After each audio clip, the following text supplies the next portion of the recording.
Assalamualaikum warahmatullahi wabarakatuh. Halo semuanya.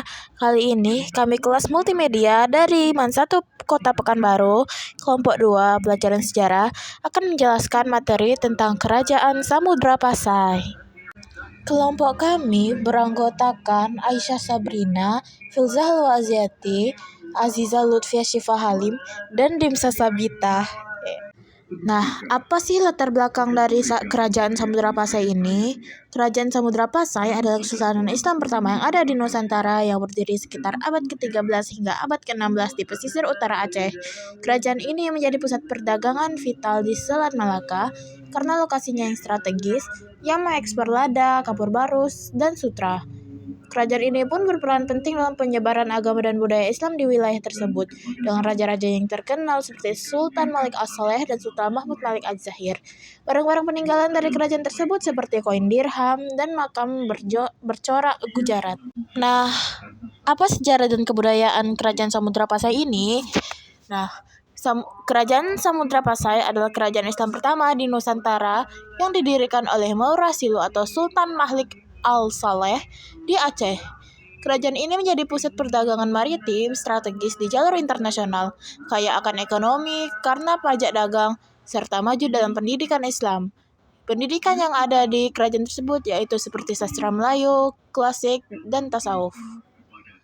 Kebudayaannya mencerminkan Islamisasi, terlihat dari hukum Islam, karya sastra seperti Hikayat Raja-Raja Pasai, mata uang dirham, dan peninggalan makam raja.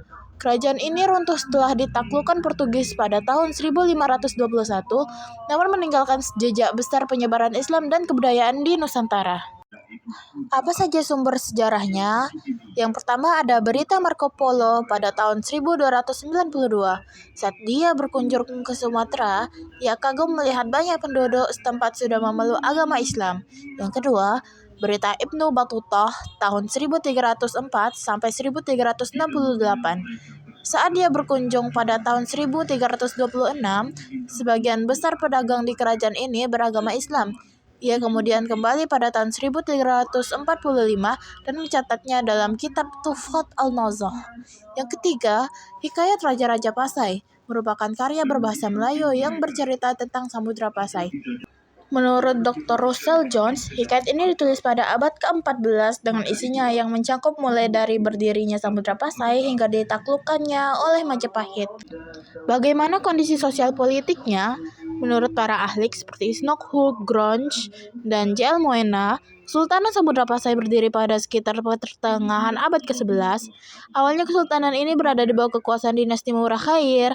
Murah Khair adalah pendiri dan sultan pertama Samudra Pasai dan bergelar Maharaja Mahmud Shah. Ia memerintah dari 1042 sampai 1078. Penggantinya adalah Maharaja Mansur Shah yang berkuasa dari tahun 1078 sampai 1133. Sultanan terakhir Pasai adalah Teuku Samudra atau Nazimuddin Al-Kamil. Menurut Hikayat Raja-Raja Pasai dan Hikayat Raja-Raja Melayu, penguasa Pasai berikutnya adalah keturunan dari dinasti Maurasilu dengan Sultan pertama Malik As-Saleh yang memerintah dari 1267 sampai 1292. Tak lama, As-Saleh digantikan oleh Muhammad Malik Az-Zahir yang bertakhta dari 1292 sampai 1326. Lalu akhirnya Az-Zahir digantikan oleh anaknya yaitu Mahmud Malik Az-Zahir yang memerintah pada 1328 sampai 1345. Ini adalah part 2 dari bagaimana kondisi sosial politik Kerajaan Samudra Pasai. Nah, Kerajaan Samudra Pasai mengalami kemajuan perekonomian yang membawa dampak besar pada kehidupan sosial masyarakatnya. Kehidupan sosial Pasai diatur menurut aturan dan hukum Islam. Mereka hidup saling menghormati sesuai ajaran agama Islam. Hubungan antara sultan dan rakyat pun berjalan sangat baik.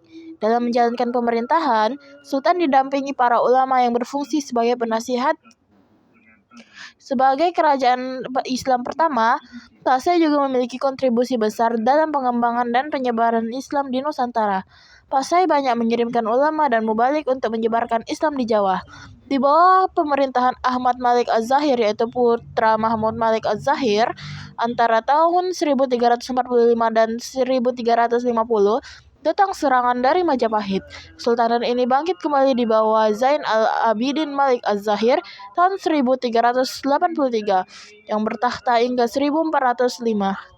Pasai sendiri akhirnya runtuh setelah ditaklukkan bangsa Portugis tahun 1521, yang sebelumnya telah menaklukkan Malaka tahun 1511. Pada 1524, wilayah Pasai menjadi bagian dari Kesultanan Aceh.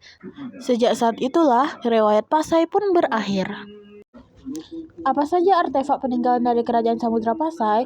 Nah, artefak arkeologis yang menjadi bukti adanya Kerajaan Samudra Pasai antara lain adalah koin dirham, stempel sultan, batu nisan, terutama makam Sultanah Narsiah dan Sultan Malikus Saleh, gerabah dan keramik, lonceng cakradonya, dan warisan tulis seperti hikayat Raja-Raja Pasai.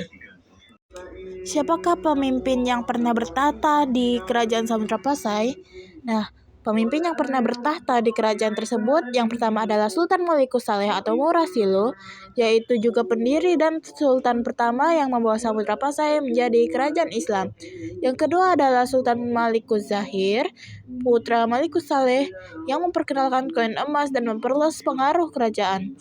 Yang ketiga ada Sultan Ahmad Malikus Zahir, yang dimana pada saat pemerintahan beliau dikunjungi oleh Ibnu Battuta dan mengalami serangan dari Majapahit. Yang keempat ada Sultanah Narsiah, yaitu sultanah wanita pertama dan satu-satunya yang memimpin Samudra Pasai.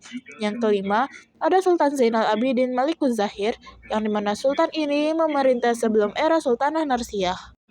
Ini adalah part 2 dari siapakah pemimpin yang pernah bertahta di Samudra Pasai.